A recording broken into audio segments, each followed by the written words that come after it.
Hi, I'm Aaron Wagner from the UTEP Graduate School, and this is an overview of our 2019 3-minute thesis competition.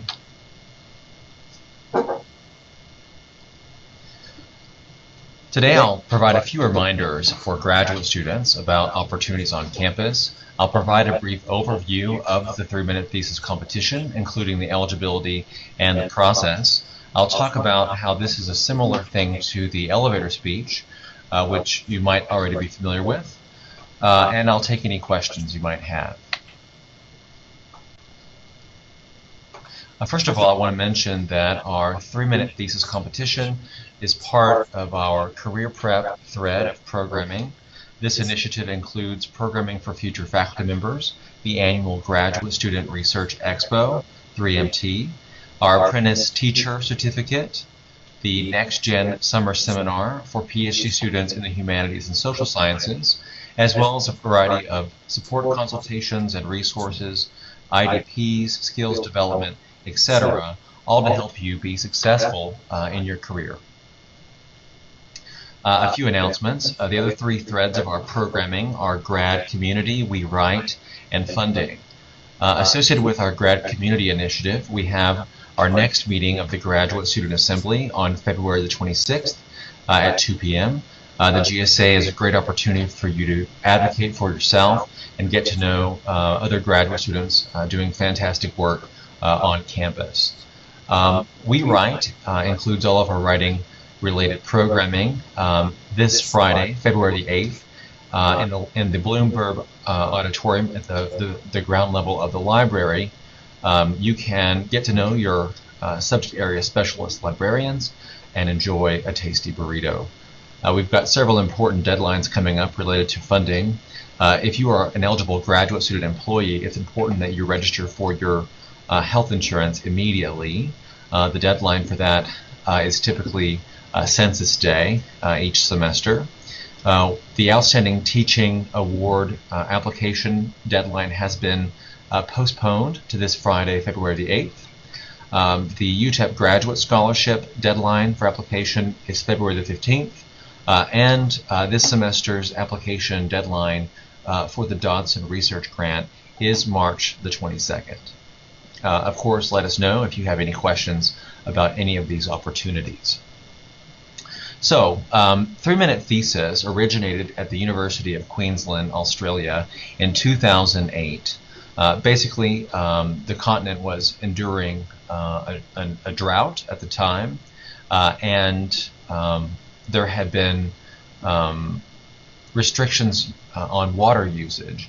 And so many folks were using egg timers in the shower to see how quickly you could get in and out of the shower. So apparently a member of the graduate school there at the University of Queensland was using the egg timer in the shower and had a bit of an idea about how to encourage graduate students to share their work in 3 minutes in a concise and accessible way. Now, more than 10 years later, the 3-minute thesis concept is at more than 600 universities in 65 countries worldwide. There are regional and online competitions, and UTEP is a proud member of this network of universities globally. This will, we hope that the 3-minute thesis is a great opportunity for you to hone your communication skills, and we also want to use it a bit as an opportunity to showcase the fantastic work that graduate students are doing here at UTEP. You can click these links here for more information. That bottom link is an example of a 3-minute thesis winner from, I believe, 2013, but a very good presentation. So here at UTEP, 3-minute thesis is open to any post-candidacy PhD, EdD, MA or MS student completing a thesis or dissertation.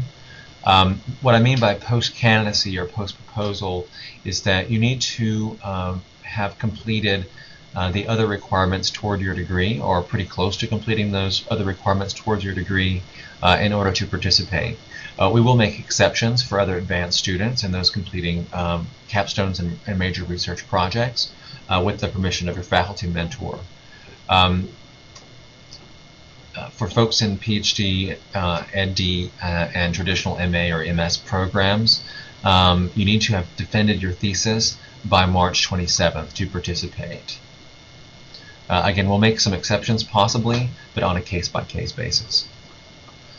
So basically you use a single PowerPoint slide, a static PowerPoint slide, nothing fancy, and you talk. No additional media, no props, and you have 3 minutes to talk, and we will be providing you some notice as you approach that 3 minutes, but you should have practiced it well to have as close to 3 minutes as possible. You can't sing or rap, sorry, and we start your time as soon as you take to the stage. We will have judges for both the preliminary and the final contest, and the decision of the judges is final. So our preliminary competitions are scheduled here the last week of February. We'll have 2 heats. Our STEM students are invited to participate on February the 27th, and those in the humanities and social sciences will be the following day on the 28th. That's approximately 1 month before the final public event on March the 28th at the El Paso Museum of History.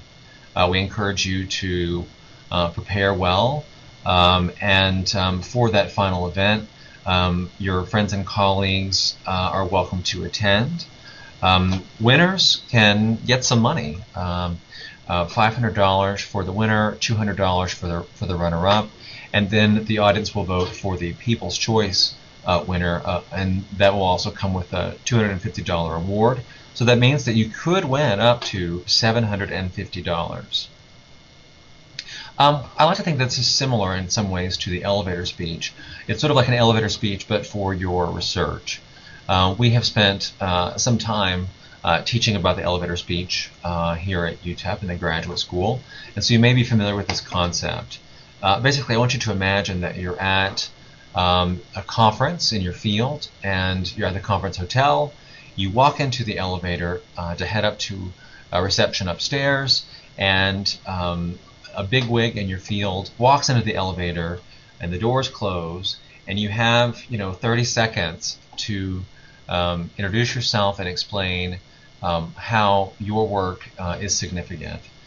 So this concept is similar to the 3-minute thesis, except for it's less about you generally speaking as a professional and more specifically targeted for your research. But the same thing, same sort of general best practices apply. So you don't have time for fluff. In fact, you don't have time to present every single little piece of your research. You have to keep it clear and concise. It needs to be compelling. It needs to be interesting. How is your work significant to the public? Remember, this is not. You're not going to be judged by researchers and experts in your field. The judges are going to be educated members of the public, perhaps members of the academy of the different fields, and so you want to make sure that you can interest your audience and explain very quickly how your work is relevant. Still, we want you to be yourself. You need to practice, but you don't want to seem like a robot when you're presenting, and so find ways to keep it real. Just like the elevator speech, it's important that you're poised, polished, prepared, passionate, and professional.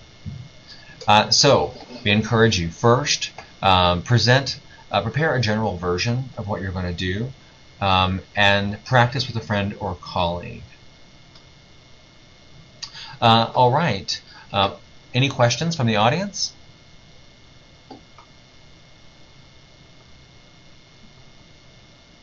Okay, well, we're at your service. We thank you for attending today's workshop. Be sure to like us on social media. And right now, it's important for you to go ahead and sign up to participate in those preliminary competitions. You can find the link to the preliminary sign-up sheet at utep.edu/graduate/funding. Thank you.